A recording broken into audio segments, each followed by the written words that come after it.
You're listening to Cardistrytalk, a podcast that explores the new art form of cardistry. I'm sitting down with notable members of the community to talk about how we can improve our cards, creativity, and community. I'm your host, Caleb Smith. Welcome to the show. Today I'm joined by a cardist out of Germany. His username is Moshpit Meditation, and a lot of people really respect him for his nice, smooth flow, and I'm super happy to have him on here today. My first question for you is just how did you get into cardistry? So for me it all started when I was trying to learn the riffle shuffle and the bridge back then, because I was always seeing people doing them when we were playing cards, but no one could teach it to me. I just didn't understand it.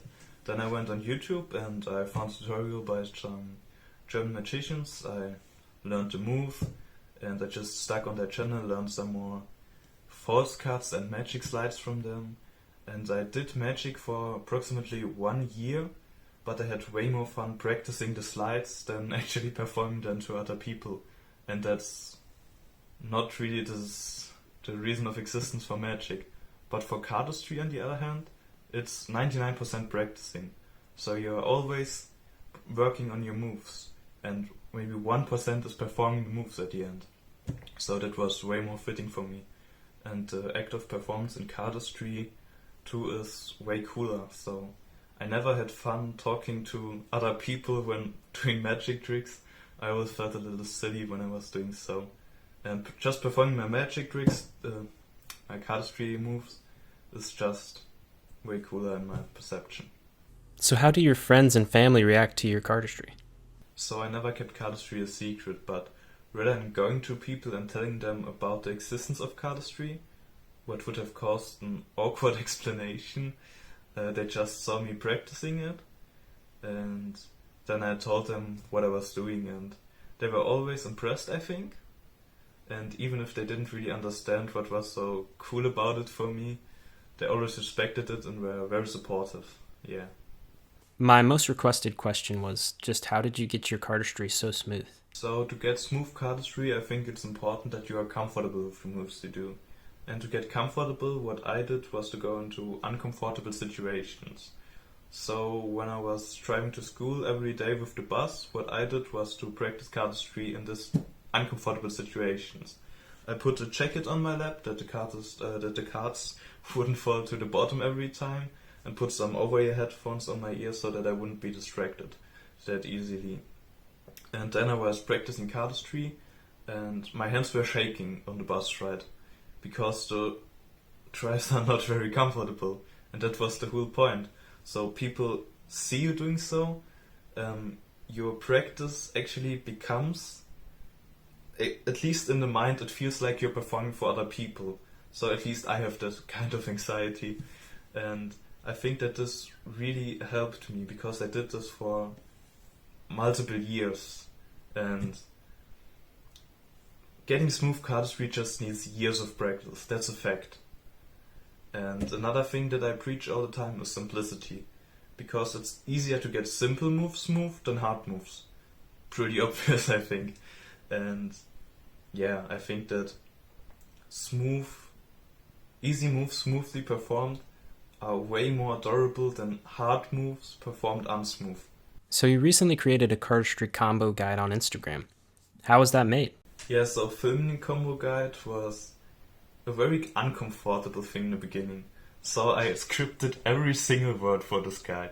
I was sitting at my desk and I was doing my cardistry in slow motion for the tutorial while having a smartphone over my shoulder. And at the same time I was not looking at my hands, but reading every single word through my script. And this procedure was very uncomfortable in the beginning, but I got used to it pretty fast, and I filmed the last 4 videos first take, so the first video took me about 2 hours probably with editing, but the last one's only 10 to 20 minutes.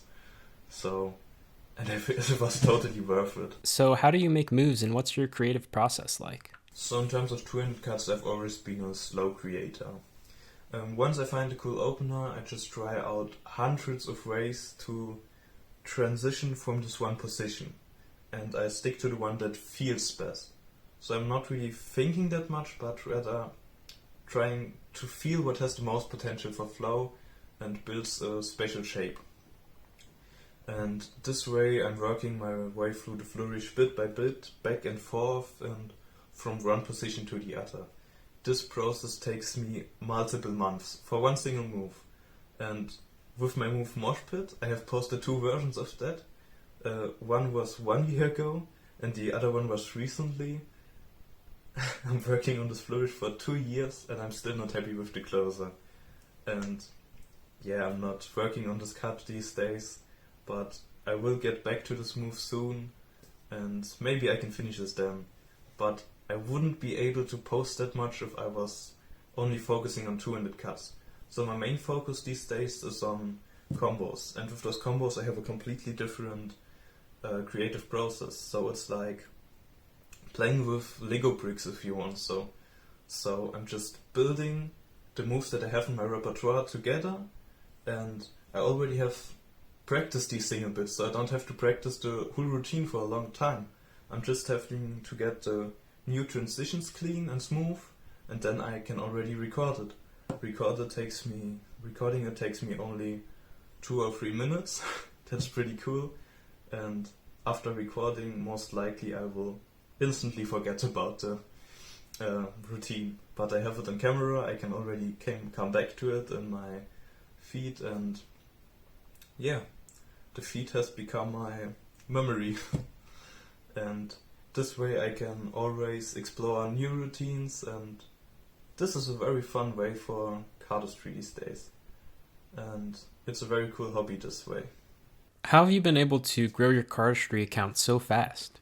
So I'm not a social media expert, but I found out that good content and consistency are the 2 most important things when doing social media. So having good content but not posting it on a regular basis will not make you go viral.